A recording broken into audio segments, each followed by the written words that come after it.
3 años y medio. Y uno, como es el padre, como es la madre, como son las circunstancias, se engancha.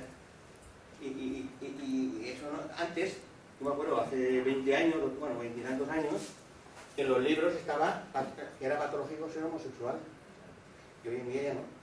Es una identidad como cualquier otra.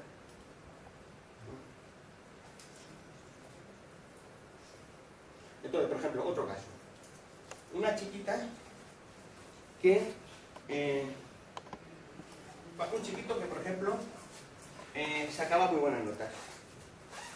Y de repente empiezan a explicarle biología en el colegio y empiezan a no rendir. Y es cuando están, sobre todo, explicando la sexualidad. Entonces, lo llevan a varios médicos, no resuelven nada, hasta que lo llevan a uno que le pregunta que qué le pasa. Porque hoy en día, muchas veces en psiquiatría, en psicología, se utilizan protocolos. Y cada vez se habla menos con las personas.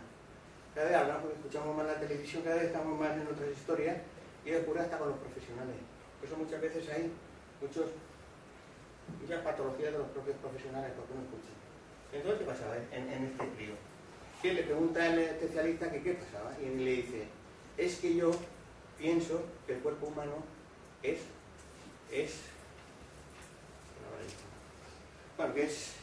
un horror, que está muerto. Es decir, que el chiquito ese, en su vida, no había hecho una integración del cuerpo, porque era un psicótico. Pero, entonces, ¿qué pasa? Que el profesor, con la mejor intención del mundo, le hace pedagogía.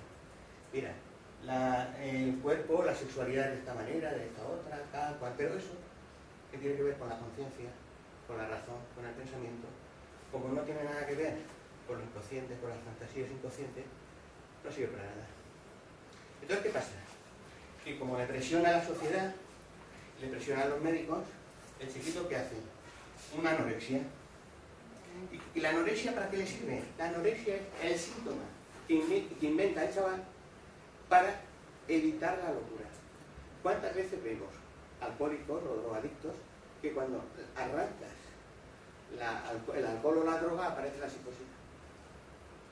Entonces hay que ser muy cuidadosos con los síntomas psíquicos, porque antes de empezar a tocar, por ejemplo, antes de empezar a tocar la anorexia desde chiquito, que era la manera, el último bastión de cómo evitar la psicosis. Antes de tocar esto, lo que hay que hacer es ver lo que hay detrás, porque hay anorexias que son neuróticas, pero hay anorexias que son psicóticas. Entonces siempre hay que tener mucho cuidado cuando estamos con los pacientes y ver lo que hay detrás de cada cosa. Entonces, claro, el síntoma, bueno, fijaros la diferencia que hay entre un síntoma físico y un síntoma psíquico. El síntoma psíquico, pues tiene que ver, a lo mejor viene una bacteria y te hace una amigdalitis crustácea o una neumonía. Pero el síntoma psíquico tiene que ver con todo este desarrollo que he ido explicando de una manera muy sencilla, he ido explicando, y los avatares de eso. Y entonces, ¿qué pasa?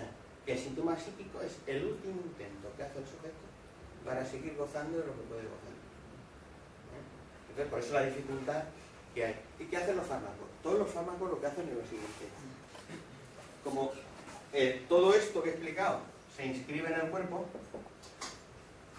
pues el cuerpo funciona como unos neurotransmisores, unas hormonas, etc. Entonces, ¿qué pasa? Que con los fármacos que hacemos, hasta que se resuelve el conflicto, la persona puede tener ansiedad o depresión, o puede tener ideas delirantes. Entonces, ¿qué hacemos con los fármacos? Anestesiamos eso. Los ansiolíticos quitan la ansiedad o la disminuyen. Los antidepresivos favorecen que se vaya la depresión. Y los neurolépticos favorecen que si hay alucinaciones o delirios, no aparezcan. Por ejemplo, ¿por qué los psicóticos tienen alucinaciones y delirios? Las alucinaciones son sus propias voces, pero creen que vienen de fuera y que son de otras personas. Pero los psicóticos tienen alucinaciones o delirios porque no han podido tener inscrito el fantasma del inconsciente. No tienen inconsciente como tenemos los neuróticos. Entonces hacen que lo real, eso que llamamos antes lo real, pues aparezca desde fuera. Pero eso son las propias voces que de eso no tienen conciencia. Disculpe, ¿y cómo podrían tratar, por ejemplo, cómo pueden desaparecer esos síntomas psíquicos sin ningún tipo de fármaco? Por ejemplo, en el caso de dejar de fumar, el síntoma psíquico de que te produce placer, tal, y no te estás tratando con ningún tipo de medicación. Bueno, si no tienes... ¿Cómo trata la psicología? Es que vamos a ver, si una persona no tiene conciencia de que el tabaco me está fastidiando, no se va a tratar. A veces se viene a tratar cuando es traído por los otros. Pero cuando es traído por los otros, cuando vienen los jueces, nos mandan muchas veces enfermos que han hecho delitos y vienen obligados. Generalmente se hace poca cosa. ¿Por qué? Como vienen obligados, no hay manera. Entonces, ¿qué pasa? Si una persona no tiene conciencia que el goce le afecta, no se puede hacer nada. Lo que pasa es que la familia lo trae. Esta mañana, pues un señor una mujer de un señor me decía: es que mi marido bebe como un saco y tal, pero no hace caso a nada. Bueno, entonces, si no tiene conciencia, no podemos hacer nada. Es decir, que para ayudar a una persona tiene que darse cuenta que está implicado en lo que se queja. Cada vez que vienen personas y vienen a tratamiento, generalmente proyectan sus propias dificultades en los demás. Doctor, yo estoy así porque fulanito, menganito y tal. Y no se dan cuenta que para empezar a mejorar tienen que darse cuenta que ellos mismos están implicados en aquello que les pasa. Y eso sería lo primero de todo. Decir, bueno, algo yo tengo que ver con esto que está pasando. Porque si no empiezan a hacer eso, no hay manera de hacer nada. Porque bueno... Sí. Y hay una cosa que no entiendo muy bien.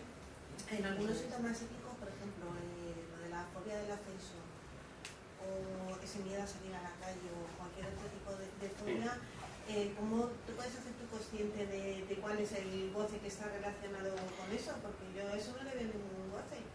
Quiero decir, claro que, porque el goce no es consciente, pero el goce es inconsciente. ¿Pero qué goce inconsciente puede derivar de, por ejemplo, que te dé el ascensor o cualquier otro tipo de... La fobia es... La fobia es el intento de un sujeto de que el padre esté presente cuando en su vida psíquica no está suficientemente presente. Por ejemplo, Freud... Ahora lo explico, Vamos a ver. Os estoy diciendo que en el desarrollo psíquico de la persona hace falta la función paterna y la función materna.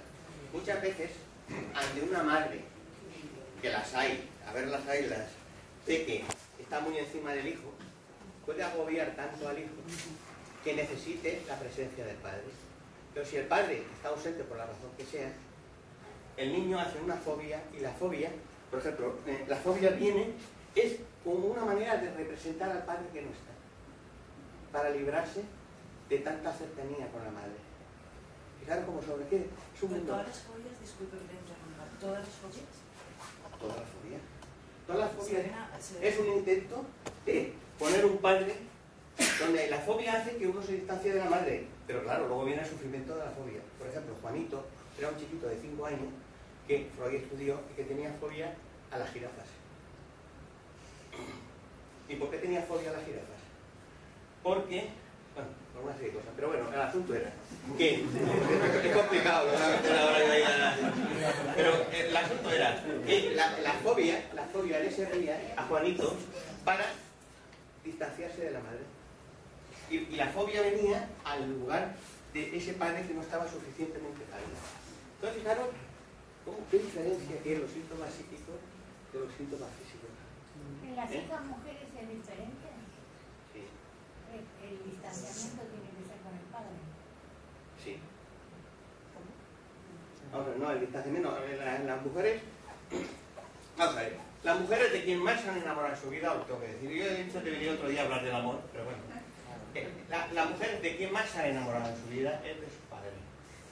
Es decir, una niña de 3 años que se enamora, que quiera a su padre, ese amor, no hay amor como ese. Porque luego vendrá el marido, pero el marido viene luego con muchos defectos. Porque ya uno es mayor y se da cuenta de lo que hay. Pero con 3 añitos Eso, o como cuando uno se enamora de la madre, eso es una maravilla. Ese amor que tienen los hombres hacia la madre, eso cuando se pierde el paraíso terrenal. Pero es así.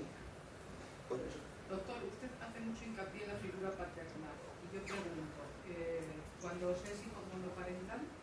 Sí. Bueno, es que la función paterna no es sola, porque puede haber un padre las 24 horas con el hijo, pero que esté ausente.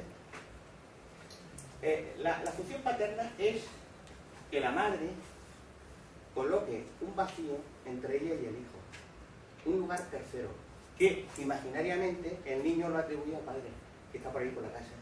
Y la madre se va a buscar al padre, y entonces este es el que me está fastidiando. Pero realmente es un lugar tercero, de tal manera que el padre puede estar muerto, pero la madre le puede decir al niño: papá, si estuviera aquí, ¿cuántos querría? Papá hubiera hecho esto, papá hubiera hecho. Entonces, ¿qué pasa? Que el niño o la niña se percatan de que la madre desea en otro lugar más allá de ellos. Y eso es la castración. Y eso es la presencia de un padre sin existir. O un padre puede ser un abuelo.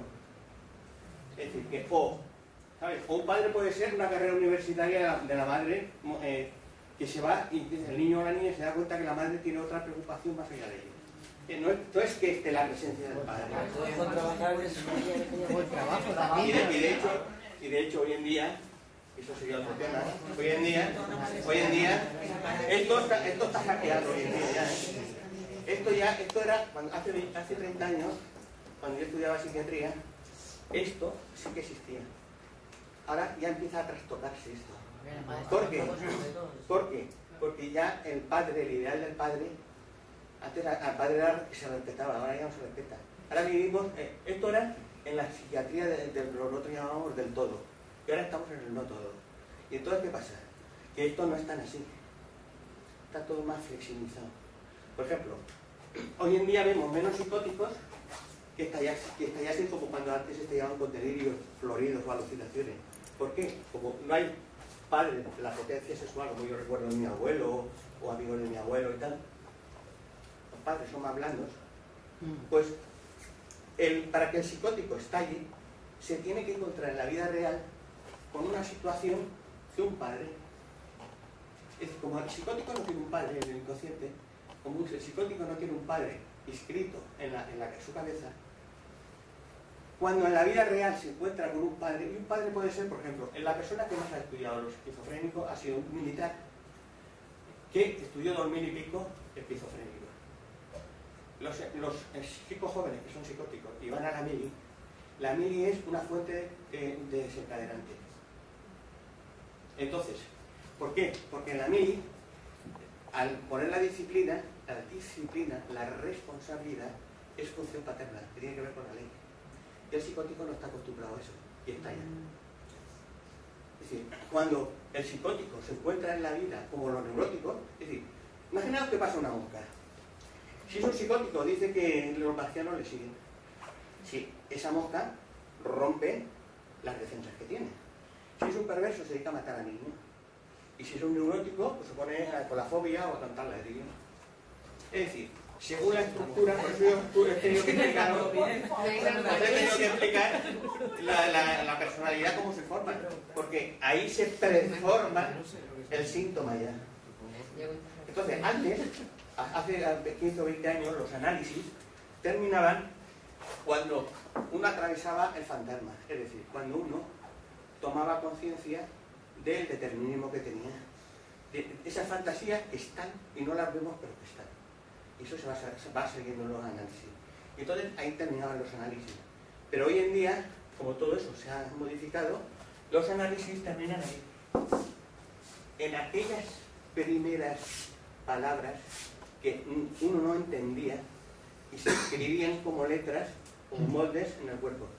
Y eso es lo que hoy en día se llega ahí. Y se llega ahí a través de lo que se llaman los testimonios de los analistas que han llegado ahí. Entonces explican esos primeros ruidos, esas primeras sensaciones que tenían con meses de vida. Y tener en cuenta los primeros síntomas, como tener en cuenta el atravesamiento del fantasma hacia las personas más libres. Porque si no, fijaros, por una historieta, por esto el fantasma es una historieta, el consciente es una historieta.